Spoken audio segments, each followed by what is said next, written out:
6월 첫 주에 주시는 하나님 말씀 보겠습니다. 누가복음 4장 14절부터 21절까지 말씀입니다. 조금 긴데 저와 여러분들이 뜻을 생각하면서 천천히 교독하시겠습니다. 먼저 제가 14절 말씀 봉독드리겠습니다. 예수께서 성령의 능력으로 갈릴리에 돌아가시니 그 소문이 사방에 퍼졌고 친히 그 여러 회당에서 가르치심에 무사람에게 칭송을 받으시더라.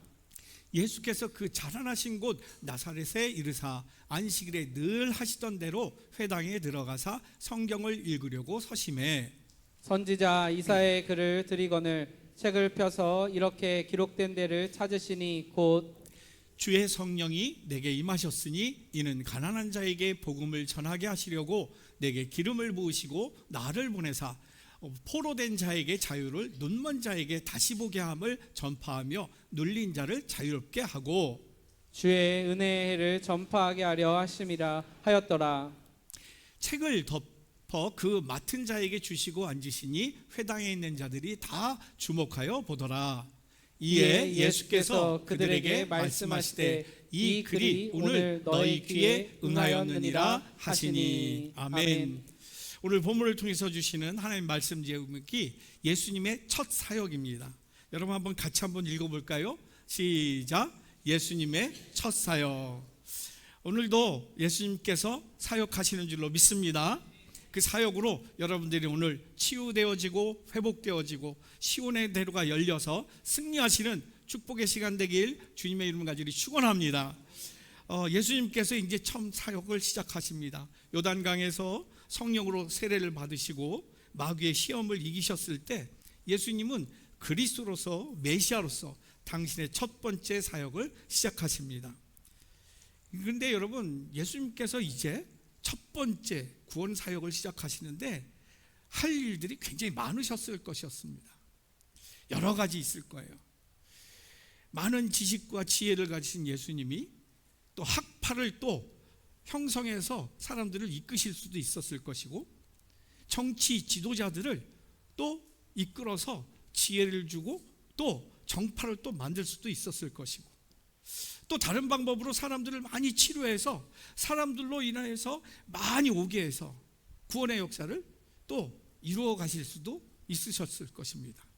그런데 오늘 본문을 보면 그런 일들을 전혀 하지 않으시고 첫 번째 사역으로 다른 거를 먼저 하셨어요. 그게 뭐냐? 가르치시는 사역을 먼저 하셨다라는 거예요. 오늘 본문 14절과 15절을 보면 이렇게 기록하고 있어요. 예수께서 성령의 능력으로 갈릴리에 돌아가시니 그 소문이 사방에 퍼졌고 친히 그 여러 회당에서 가르치심에 무사람에게 칭송을 받으시더라 라고 기록하고 있어요. 예수님의 첫 번째 사역이 고치시는 사역인 줄 알았더니 그게 아니었어요. 우리 예수님이 첫 번째부터 막 사람들을 고치고 상처를 싸매주시고 마음의 상처도 치유하시고 그러셨던 것 같은데 말씀은 그게 아니에요. 회당에서 가르치시는 사역을 제일 먼저 하셨음을 보게 됩니다. 그래서 성서신학적으로 예수님의 사역을 세 가지로 분류할 수가 있어요. 한번 볼까요? 예수 그리스도의 사역은 첫 번째 가르치는 사역을 먼저 하셨어요. 티칭. 두 번째 그 가르침을 통해서 하나님의 말씀, 복음을 선포하셨어요. 선포의 사역. 세 번째, 그 선포와 함께 일어나는 역사, 그 치유의 역사, 힐링의 역사들을 이루셨어요. 그래서 사실은 예수님의 사역이 가르치는 사역, 선포의 사역, 치유의 사역 이렇게 나눌 수가 있지만 사실은 저것은 한 가지로 다 이어가게 됩니다. 이것을 어떻게 설명할 수 있냐 하면 예수님은 어디서 살다 오셨어요? 천국에서 살다 오셨어요. 그래서 하늘나라에 대해서 너무나 잘 알고 계셨습니다. 그래서 예수님이 하늘나라의 지식을 전하셨을 때, 가르치셨을 때 종교 지도자들 뿐만 아니라 세상의 모든 학자들이 놀랐어요. 전혀 이 세상에서 연구하고 보고 듣고 할 수 없는 그 가르침을 들었던 것이죠. 놀랬던 거예요. 그러면서 하늘나라를 설명을 하시고 가르치셨어요. 근데 천국은 어떤 개념이에요? 장소의 개념도 아니고 시간의 개념이 아니라 천국은 통치의 개념이에요. 천국은 어떤 것을 천국이라 하느냐? 하나님의 뜻으로 다스려지는 영혼, 다스려지는 세계가 천국이에요. 아멘이십니까? 그래서 거기는 후회함이 없고 슬픔이 없고 눈물이 없어요. 오직 기쁨과 감사, 찬양, 영광만 있어요. 그래서 예수님이 하늘나라를 가르치세요. 가르치실 때 하늘의 지혜와 권능이 전파되어집니다. 그리고 사랑이 전파되어져요. 그렇기 때문에 그 선포에 들려지는 그 천국의 메시지를 들을 때 그 영혼이 하나님의 영으로 통치받기 시작합니다. 그때부터 회복이 시작돼요. 치유가 시작됩니다. 여러분, 이게 좀 어렵지요?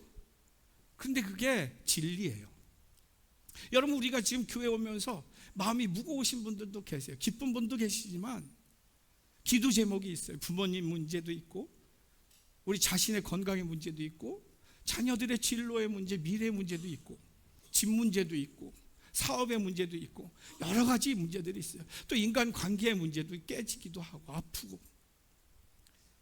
그런데 하나님의 나라에 대한 지혜를, 지식을 배우기 시작하면 그때부터 하나님의 나라가 어떻게 통치되어지고 하나님의 뜻과 마음이 깨달아지기 시작하면 내가 가지고 있는 문제, 절대로 해결될 수 없는, 저 사람이 변화해야 되는데 저 사람은 바뀔 생각이 없고, 제도가 바뀌어야 되는데 나라 제도는 절대로 바꿀 수가 없을 것 같고, 그런데 하나님의 나라의 그런 통치 개념을 갖고 보니까 이게 왜 그렇게 됐는지, 또 무엇 때문에 하나님께서 그러한 문제 가운데 우리를 세우셨는지 깨닫게 됩니다. 그래서 문제로 생각하는 게 마음이 아파서 힘들었는데, 그게 문제가 하나님이 나를, 우리 가정을, 우리 자녀들을, 우리 사랑하는 영혼들을 이끄시는 도구임을 알게 돼요. 그래서 해결될 수 없는 문제가 해석이 되어집니다. 그리고 거기서 하나님이 이끄시는 방향으로 보니까 그 과정을 건너서야 하는 그러한 길이 보이기 시작합니다. 길이 보이기 시작하면서 내가 해야 될 문제구나. 이것은 다른 사람 문제, 제도적인 문제 이전에 하나님이 나를 이끄시는, 나를 변화시키는, 나를 거룩하게 하고 존귀케 하시는 그러한 이끄심이구나. 길이 열리기 시작합니다. 그리고 거기에 소망이 생기기 시작합니다. 그러면서 문제가 문제로 다가오지 않고 하나님의 사랑으로 느껴지기 시작하니까 마음이 치유가 되어지고, 거기서 그 길을 가기를 결단하는 순간 갈 수 있도록 육체적인 질병도 치유가 일어나기 시작합니다. 거기에 참된 구원의 기쁨을 누리게 되는 줄로 믿습니다. 전 여러분들이 오늘 이 귀한 시간 예배를 드리러 오셨는데 오고 싶어도 못 오는 분 많으세요. 정말 마음은 간절한데, 목사님 한 번만 교회 가서 예배 드리고 싶어요. 여러분, 그분들이 많으세요. 근데 여러분들이 오셨어요. 이 시간 결코 헛되지 않게 오늘 말씀을 묵상하면서 하나님의 지혜를 배우는 여러분들 되시길 주님의 이름 가운데 축원합니다. 그래서 하나님의 마음으로 여러분들의 문제들이 해석이 되어지고 펼쳐지고 열려지는 축복이 있길 주님의 이름 가운데 축원합니다. 그래서 그것을 결단하고 나아갈 때 하나님이 용기 주시고 위로하시고 또 동행해 주시는 그 축복으로 승리의 지금부터 천국을 사는 구원의 시간 되길 주님의 이름 가운데 축원합니다. 이게 얼마나 축복인지 몰라요. 예배가 그래서 축복이에요. 그러면 예수님의 처음 사역이 어떤 것인가? 오늘 본문을 통해서 보면 이렇게 기록하고 있어요. 한번 볼까요? 예수님의 처음 사역은 복음을 통한 생명 사역이다라는 거예요. 저 복음이 하늘나라의 이야기예요. 하나님의 통치의 방식이에요. 그래서 그 복음을 통한 우리가 죽을 것 같은, 사람이 있는데도 산 것 같지 않은 그러한 삶에 생명을 주는 사역이라는 거예요. 전 여러분들이 오늘 복음을 통한 생명을 누리는 축복이 있기를 주님의 이름 가운데 축원합니다. 오늘 본문을 보면 이 배경이 있어요. 16절, 17절, 18절 여러분 뜻을 생각하면서 한번 천천히 같이 읽겠습니다. 시작. 예수께서 그 자라나신 곳 나사렛에 이르사 안식일에 늘 하시던 대로 회당에 들어가사 성경을 읽으려고 서심해 선지자 이사야의 글을 들이거늘 책을 펴서 이렇게 기록된 데를 찾으시니 곧 주의 성령이 내게 임하셨으니 이는 가난한 자에게 복음을 전하게 하시려고 내게 기름을 부으시고 나를 보내사 포로된 자에게 자유를, 눈먼 자에게 다시 보게 함을 전파하며 눌린 자를 자유롭게 하고. 아멘. 저기 16절 한번 다시 보여주실래요? 16절. 오늘 예수님의 첫 사역을 보면서 깨닫는 게 있어요. 그건 바로 하나님의 말씀을 묵상하시면서 어디서 시작하느냐? 나사렛 회당에서 시작하셨음을 보게 돼요. 예수께서 그 자라나신 곳 나사렛에 이르사, 그러면서 가르치시는 사역과 함께 사역을 시작하십니다. 근데 여기서 우리가 주목해야 될 것이 있어요. 그것은 바로 예수님께서 메시아로 이 인류를 구원할 그리스도로 첫 사역을 하시는데 그 첫 사역의 장소가 바로 나사렛이라는 거예요. 이게 왜 중요하냐? 여러분, 유대인들은 전통적으로 그리스도께서 오신다면 어디로부터 오시고 어디서부터 사역하실 거냐? 바로 종교의 중심지, 정치의 중심지, 사회의 중심지 예루살렘으로 생각하고 있었어요. 메시아가 오시면 예루살렘에서 사역이 시작될 것이다 라고 모두들 생각을 했어요. 유대인들은 대부분 거룩한 성전, 정치의 1번지, 모든 지도자들이 모여있는 곳 예루살렘에서 시작할 것이라고 생각을 했습니다. 그런데 오늘 본문을 보면 예수님은 첫 사역을 어디서 하느냐? 갈릴리에서도, 그 호숫가 근처에서도 나사렛이란 촌동네에서 시작했음을 보게 됩니다. 왜? 그러면 예수님께서 복음 사역을 유대인들의 기대와는 다르게 예루살렘에서 하지 않으시고 이방의 갈릴리라고 얘기할 수 있는 나사렛에서 시작을 하셨을까? 그건 성서신학자들은 그 이유를 두 가지를 이렇게 설명을 합니다. 첫 번째, 예수님께서 왜 예루살렘이 아니라 이방이라고 이야기하는 갈릴리 촌마을 나사렛에서 하셨는가? 그것은 첫 번째, 주님의 복음, 이 천국의 복음, 그 복음이 이스라엘 유대인만의 복음이 아니라 온 인류를 위한 복음임을 나타내기 위해서다라는 거예요. 이게 무슨 얘기냐? 왜 갈릴리가 이방이냐? 왜 이방 땅인가? 여러분, 그 이유는 지정학적 위치 때문에 그래요. 지정학적 위치를 보면 갈릴리 호수가 있잖아요. 그 주변이 바로 무역의 중심지예요.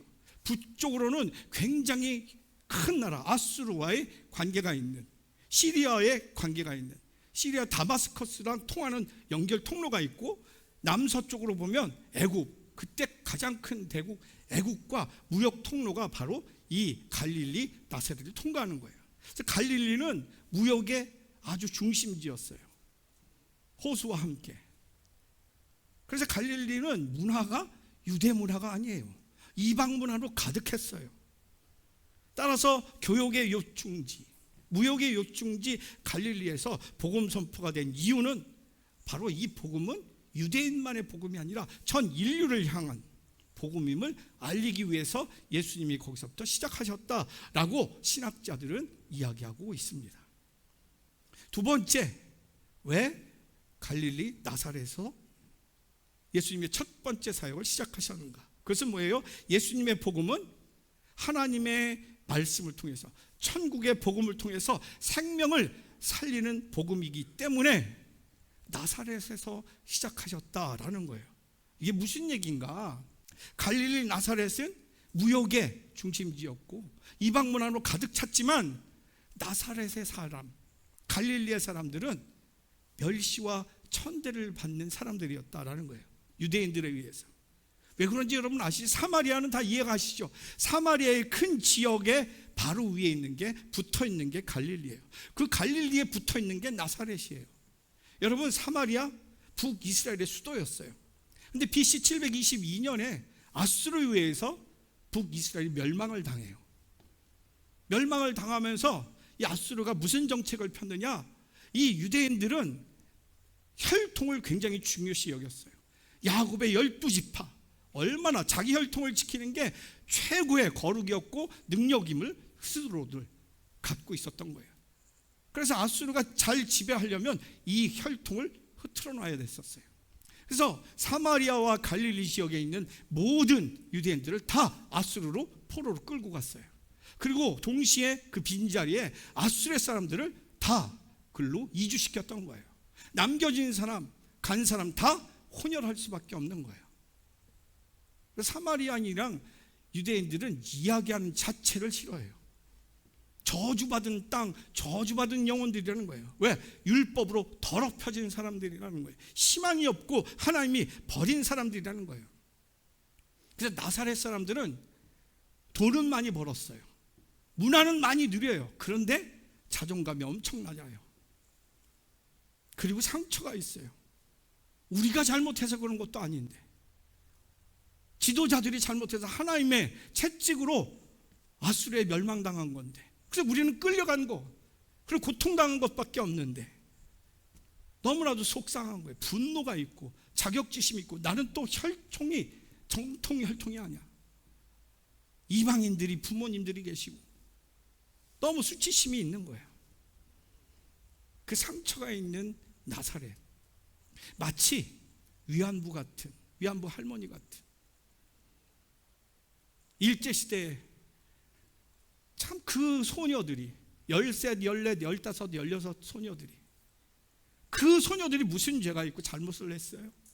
다 지도자들이 폐역해가지고 서로 나라 팔아먹고, 그래서 일제 식민지에서 전쟁하는데 끌려가가지고 그 얼마나 고통을 당하고 처참한 생활을 하다가 간신히 목숨을 건져서 조국 땅에 돌아왔는데 뭐라고 그랬어요? 남겨진 사람들이 아이고 귀한 우리 부모님 딸들, 안 했어요. 고향으로 돌아왔다 해서 환향, 놈, 환향, 니은 이렇게 했었어요. 그 마음이 어떻겠어요? 14, 13, 15 소녀들인데 돌아왔는데 상처를 보듬어줘도 부족할 밤에 저 더러운, 몸 팔다가 온, 얼마나 마음이 아팠을까. 그게 나사렛 사람들의 마음이었다라는 거예요. 그런데 예수님은 바로 그곳에서 첫 사역을 시작하셨다라는 거예요. 첫 복음, 하나님의 나라, 하나님의 사랑과 긍휼과 자비를 선포하셨다라는 거예요. 여기에 저와 여러분들의 희망이 있는 줄로 믿습니다. 우리는 겉으로는 지금 참 멋있게, 예쁘게, 아름답게 오셨어요. 그런데 내면 깊숙한 곳에 내 잘못도 아닌데 그 상처가 있어요. 연약함이 있고 부끄러움이 있어요. 하나님과 나만이 아는 그 아픔이 있어요. 그런데 그것을 뭐라고 하지 않으시고 찾아오시는 예수님, 예배드리게 하신 예수님, 자녀 삼아주신 예수님, 그 사역이 바로 복음을 통한 생명을 구원하는 생명 사역이라는 것입니다. 즉 이 예수님의 갈릴리 나사렛 사역을 통하여서 저와 여러분들이 하나님의 긍휼을 입고 치유함을 받고 하나님의 그 사랑의 통치를 받아서 생명으로 살아가는 그런 구원의 생명으로 나아가게 되는 줄로 믿습니다. 여기에 이 예배에, 이 깨달음에, 이 감사 찬양에 치유가 일어나는 줄로 믿습니다. 새로운 생명의 사명이 주어지는 줄로 믿습니다.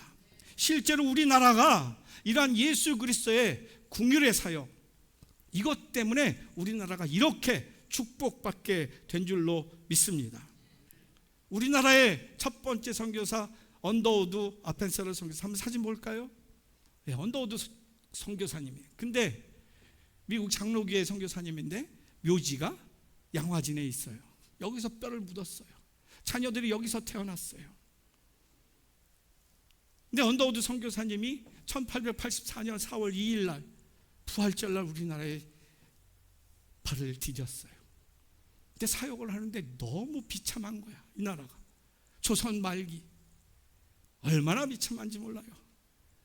정치 지도자들은 양반들 중심으로 서로 정권을 잡으려고 한판은 청나라파, 한판은 러시아파, 한판은 일본파, 한판은 미국파, 그럼 서로 어떻게든 이 나라를 팔아먹어가지고 그들이 통치하게 만들어서 자기가 정권을 잡으려고. 80%가 되는 이 천민계층, 평민이라고 해도 평민이 아니에요. 노예계층이죠. 얼마나 비참한지 몰라요. 그들에게 어떻게든 더 많은 세금을 걷어가지고 자기네들 권력을 유지하는 데 쓰고, 자기가 원하는 러시아, 청나라, 일본, 미국에 갖다 바치느라고 정신이 없었어요. 근데 언더우드 선교사가 와서 보니까 너무나도 비참한 나라야. 양반 아들이 7, 8살짜리가 잘못했는데 그 녀석을 혼내는 게 아니라 똑같이 7, 8살짜리 노비의 아들을 때리는 거야. 잘못했다고. 아들이 잘못했는데 반성을 안 한다고 더 노비의 아들을 노비 아들이 죽어. 통곡을 해도 누구 하나 귀하게 여기지 않아요. 마음 아프게 생각하지 않아요. 당연하다는 생각을 해. 이러한 조선이었어요, 여러분. 그런데 언더우드 선교사가 백방으로 선교해보고 안 되는가, 보이지 않는 조선의 마음이라는 기도의 편지를 하나님께 썼어요. 주여, 지금은 아무것도 보이지 않습니다. 주님, 메마르고 가난한 땅, 나무 한 그루 시원하게 자라오르지 못하고 있는 이 땅에 저희들을 옮겨와 심으셨습니다. 그 넓고 넓은 태평양을 어떻게 건너왔는지 그 사실이 기적입니다. 주께서 붙잡아 뚝 떨어뜨려 놓으신 듯한 이곳 조선, 지금은 아무것도 보이지 않습니다. 보이는 것은 고집스러운 어두움뿐입니다. 어둠과 가난과 인습에 묶여있는 조선 사람 뿐입니다. 그들은 왜 묶여있는지도 모르고 고통이라는 것도 모르고 있습니다. 고통을 고통인 줄 모르는 자들에게 고통을 벗겨주겠다고 하면 의심부터 하고 화부터 냅니다. 조선 남자들은 속셈이 보이지 않습니다. 이 나라 조정의 내심도 보이지 않습니다. 조선의 마음이 전혀 보이지 않습니다. 그리고 저희가 해야 할 일이 보이지 않습니다. 노예들도 마찬가지고, 양반들도 마찬가지고, 정치 지도자들도 마찬가지고, 그 어떤 누구도 선교사님들의 하나님 나라의 메시지를 듣지 않는 거예요. 그런데 이렇게 했었어요. 그러나 주님, 순종하겠습니다. 겸손하게 순종할 때 주께서 일을 시작하시고 그 하시는 일을 우리들의 영적인 눈이 볼 수 있는 날이 있을 줄 믿습니다. 믿음은 바라는 것들의 실상이요 보지 못하는 것들의 증거니라고 하신 그 말씀을 따라 조선의 믿음의 앞날을 볼 수 있게 될 것을 믿습니다. 여러분, 2000년 전에 예수 그리스도의 그 천하디 천하고 상처가 많은 갈릴리 나사렛 사역이 1800년 후에 조선 말기에 똑같이 이 땅에 와서 그 사랑의 역사가 역사한 줄로 믿습니다. 살았으나, 살고 있으나 자기네들이 지금 당하는 고통이 무엇인지도 모르는, 사는 삶이 산 것이 아니라 죽음의 삶인지도 모르는 죽음과 같은 삶이었던 그 조선을 복음을 통해서 참 생명의 삶으로 바꾸어 주신 역사가 이 조선에 임하게 된 줄로 믿습니다. 그 축복으로 지금 우리가 여기 있는 줄로 믿습니다. 그리고 예수님은 거기서 끝이 아니었어요. 그 사역을 저와 여러분들을 통해서 계속하라 말씀하고 계십니다. 오늘 본문 21절 말씀 같이 읽을까요? 시작. 이에 예수께서 그들에게 말씀하시되 이 글이 오늘 너희 귀에 응하였느니라 하시니, 예수님이 나사렛 회당에서 읽은 이사야서 말씀을 성령이 임하였으니 맹인이 볼 것이요, 듣지 못하는 자가 들을 것이요, 걷지 못하는 자가 걷을 것이요, 억눌린 자가 자유 얻는 이 구원의 역사가 오늘 너희의 삶에 응한다라는 거예요. 이게 무슨 뜻일까? 성서신학자들은 이 말씀을 뜻을 두 가지로 해석해요. 첫 번째는요, 지금 이 순간부터 이 예수님께서 그리스도로 사역을 성령의 능력으로 행하심으로 이 이사야 선지자의 예언이 성취될 것이라는 선포라는 것입니다. 실제로 예수님께서 이 가르침 이후에 모든 병자들을 다 고쳐주세요. 문둥병을 고치고 혈루병을 고치고 맹인들을 고치고 걷지 못하는 자를 고치고 억눌린 자들을 참 자유함을 얻고 마음의 상처를 치유하고 참 사람답게 살게 하셨다라는 것입니다. 이 글이 오늘 너희 귀에 응하였느니라. 예수님의 사역이라는 거예요. 또한 두 번째, 이 말씀은 즉 치유하여 생명을 살리는 생명사역은 예수 그리스도의 이름으로 보내실 성령의 역사로 모든 시간 모든 장소에서 2000년 전의 이스라엘 땅만 아니라 성령이 역사하는 그 어떤 곳이든 과거든 현재든 미래든 즐거운 땅이든 슬픈 땅이든 그 어떤 장소에서도 이 성령의 역사가 이루어질 것을 선포하신 것이다 라는 것입니다. 다시 말해서 이제는 하나님의 말씀을 듣고 하나님의 뜻을 위하여서 헌신한 사람, 성령으로 충만한 사람이 그 뜻을 위해서 기도하고 나아갈 때 그 하나님께서 성령의 능력으로 그 역사를 그를 통해서 이루실 것이다 라는 것입니다. 그러므로 지금도 생명이 살려지는 성령의 역사가 우리 삶 가운데도 역사하시고 이루시고 계시는 줄로 믿습니다. 그래서 실존주의 신학자 칼 바르트가 이런 얘기를 했어요. 예수님의 탄생으로 시작된 천국의 시대는 성령의 역사로 지금도 계속되고 있다. 누구를 통해서? 하나님의 말씀을 가르침을 받은 영혼을 통해서, 하나님의 통치받는 천국의 지식으로 사는 삶을 통해서, 그래서 하나님의 마음으로 비전을 갖고 거기에 온전히 헌신하는 삶을 통해서 그 생명사역이 그 삶과 그 사람이 있는 가정, 일터, 학교, 교회, 나라에 임하고 있다라는 것입니다. 저는 간절히 여러분을 사랑하는 마음으로 축복드립니다. 그냥 교회만 다니는 게 아니라, 삶의 문제만 갖고 슬피 울며 기도만 하는 게 아니라, 여러분들이 이러한 하나님의 마음으로 가득하여서 하나님의 뜻을 품고 하나님의 도구로 쓰임받아서 여러분들이 있는 그 삶의 현장에서 하나님의 기적의 역사, 치유의 역사, 생명의 역사가 일어나길 주님의 이름 가운데 축원합니다. 그러한 삶이 얼마나 많은지 몰라요. 제가 한 2번 이상 말을 했던 것 같아요. 박관태 선교사님 사진을 한번 볼까요? 박관태 선교사님 고려대학 의대 졸업하고 본과 졸업하고 전문 의학박사, 외과 전문이에요. 근데 이분이 고3 때 온누리교회 다니는데 고3 때 수련회를 갔어요. 네. 고3 때 간다니까. 네. 그래서 고3 때 근데 그 수련회에서 예수님이 뜨겁게 자기 삶을 만지시더래요.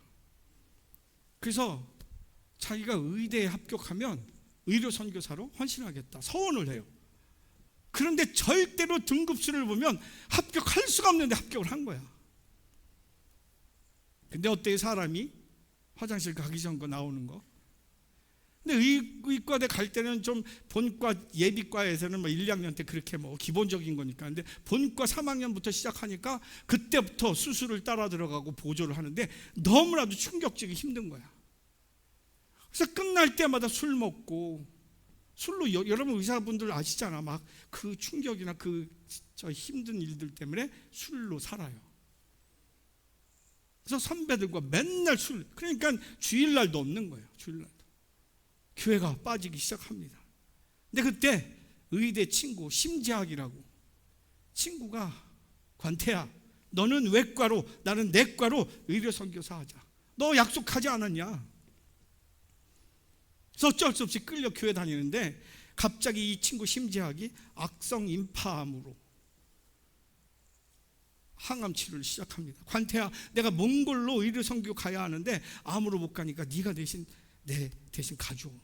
전혀 교회도 그동안 바빠서 안 다니고 술만 먹다가 친구가 자기 죽으니까 네가 대신 가줘. 거절할 수 없어서 몽골로 가요. 몽골 갔더니 너무나도 비참한 거야.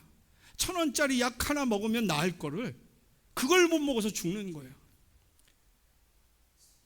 마데카손 하나 바르면 구시딘 하나 바르면 되는 거를 그걸 못 발라가지고 팔을 자르는 거야. 너무 마음이 아파. 그래서 전심을 다해서 선교하다가 돌아오기 전날 밤에 쉬면서 호텔 마당에 앉아있는데 별빛이 막 쏟아지는데 그 별들이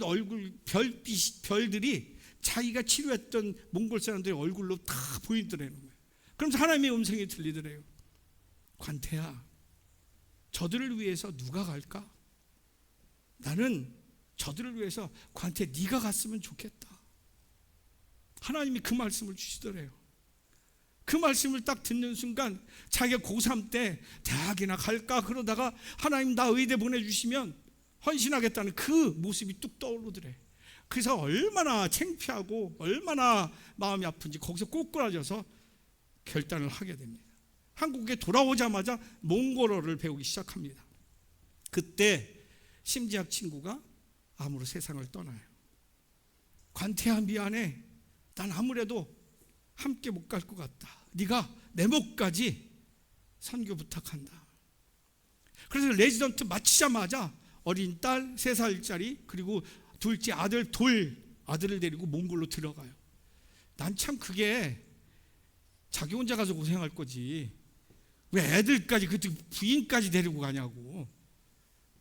5년 동안 무진장 고생을 하는 거야. 2년 6개월 동안 복강경 수술을 약 3,000건을 했대요. 여러분 의사분들은 아시겠지? 이 3,000건의 복강경 수술 그 숫자는 20년 외과 의사 20년 동안 하는 보통의 양이래요. 근데 2년 6개월 동안 했대. 팔이 아파가지고 나중에 팔에 기부스를 하고 수술을 했대요. 말 타고 10시간을 그 초원을 달려서 가서 치유하고 온대요. 여러분 자동차 타고 좋은 차 타고 4시간만 달려도 부산인데 그것도 피곤해서 도중에 휴게소에 가서 그 떡볶이 먹고 가야 되는데 거기 그냥 아무것도 없는데 말만 타고 10시간? 그렇게 선교를 하는데 온누리교회에서 온 이철희 선교사님이 같이 사역하다가 갑자기 안식년이 됐어. 고국에 들어가야 되는데 교회는 어떻게 해? 병원은 어떻게 해? 박관태 선생님이 목회하세요. 전 죽었다 깨어나도 목회 못합니다. 설교를 어떻게 합니까? 예배를 어떻게 인도해요? 아니 박관태 선교사님 다 할 수 있어요. 그래서 귀국을 해버리더래요. 두려움에 하나님 어떡합니까? 내일이 주일인데 하나님이 기도할 때 내 양을 치라라고 말씀을 하시더래요. 그래서 몽골어가 잘 못하는데 설교를 위해서 사사기 6장 14절부터 16절 기도원 300용사 그 내용을 그냥 딸딸 외웠대요. 그리고 몽골어를 써가지고 그걸 완전히 원고를 외운 거야. 야, 똑똑하긴 똑똑해요. 그래서 그 다음날 주일날 자기가 설교를 한 거야. 근데 설교를 할 때 성령이 역사하기 시작하더래요. 기도해줬더니 막 치유가 일어나고 방언이 터지고 분명히 수술해야 될 환자가 치유가 되는 거예요. 남의 얘기라고 아멘도 안 해. 제가 언제 한번 모실 거예요 우리 교회. 지금은 돌아와서 후방 선교를 하면서 지금 선교를 계속하고 있어요. 그분이 이렇게 마무리를 지었었는데 선교는 거창한 것이 아니라 나에게 주어진 하나님의 마음을 하나님이 뜻이 있는 곳에 사용하는 것입니다. 그 다음에 더 중요해요. 우리 모든 삶의 영역이 예배로 드려질 때 하나님은 하나님의 차원으로 채워줍니다.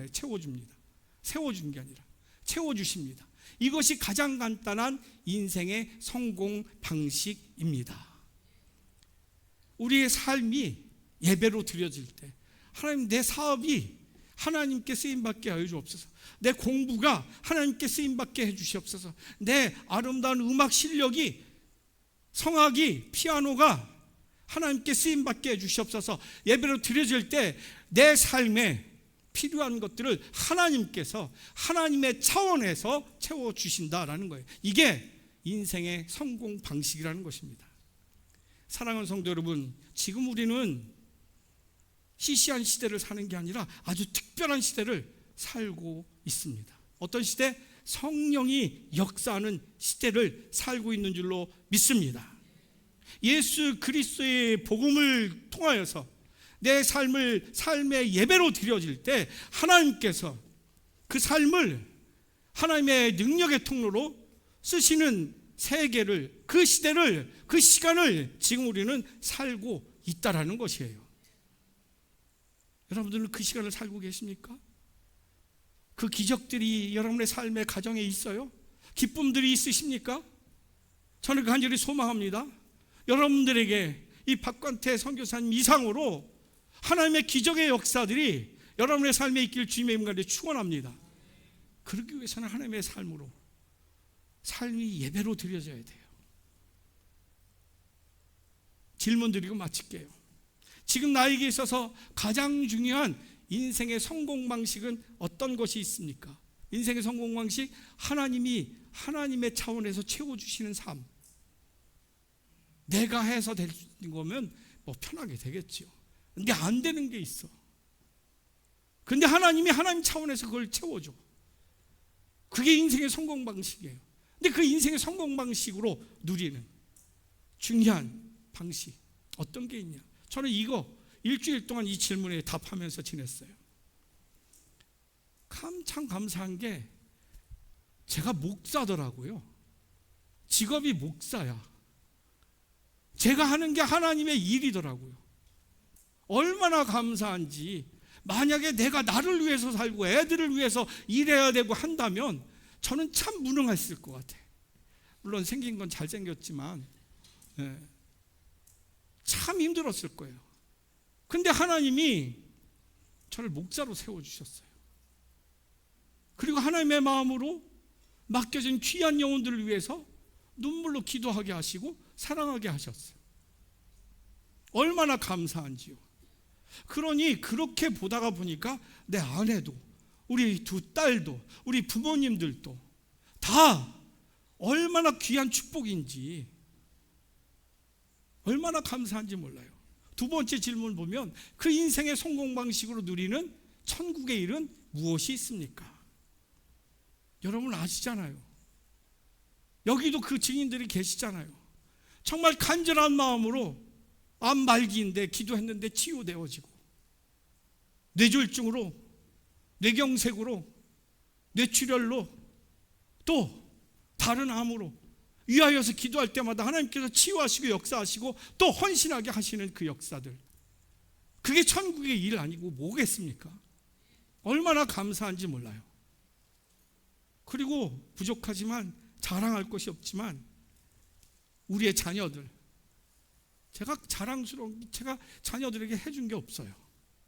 근데 감사하게도 내놓을 것은 없지만 하나님께서 아름답게 이끌어 가시고 사용하시기 위해서 준비하신 그 스텝을 잘 밟게 하시는 게 얼마나 감사한지. 저희 아버님도 갑자기 쓰러지셔가지고 돌아가실 뻔했는데 제가 목회자이기 때문에 아는 권사님을 통해서 딱 전화했더니 세브란스에 비상이 걸려가지고 수술방이 딱 비워져서 기가 막히게 골든타임을 놓치지 않고 지금까지 20년간 설교하고 계십니다. 이게 천국의 일이에요. 제가 느끼는 일. 저는 간절히 이러한 마음으로 여러분을 사랑하는 마음으로 축복합니다. 제가 경험하는 이 천국의 일도 여러분들에게도 있기를 간절히 소망합니다. 하나님의 마음을 사모하실 수 있기를 간절히 소망합니다.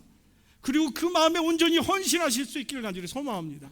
그때 하나님께서 하나님의 차원으로 여러분들을 세우시고 채워주실 줄로 믿습니다. 말씀을 정리합니다. 예수님의 처음 사역은 복음을 통한 생명사역이에요. 그 친구가 우리 자신들 아닙니까? 지금도 성령의 역사가 이루어지고 있는 줄로 믿습니다. 그리고 앞으로도 여러분들의 건강 문제도, 자녀들의 미래 문제도, 집 문제도, 사업 문제도 지금까지 참 어떻게 견뎌왔는데 앞으로 어떻게 될지 몰라 천만의 말씀이에요. 시간과 역사의 주인은 하나님이신 줄로 믿습니다. 하나님이 여러분들을 책임져 주실 줄로 믿습니다. 책임져 주셔야 할 이유처럼 하나님께 드리시는 삶이 되길 주님의 이름으로 축원합니다.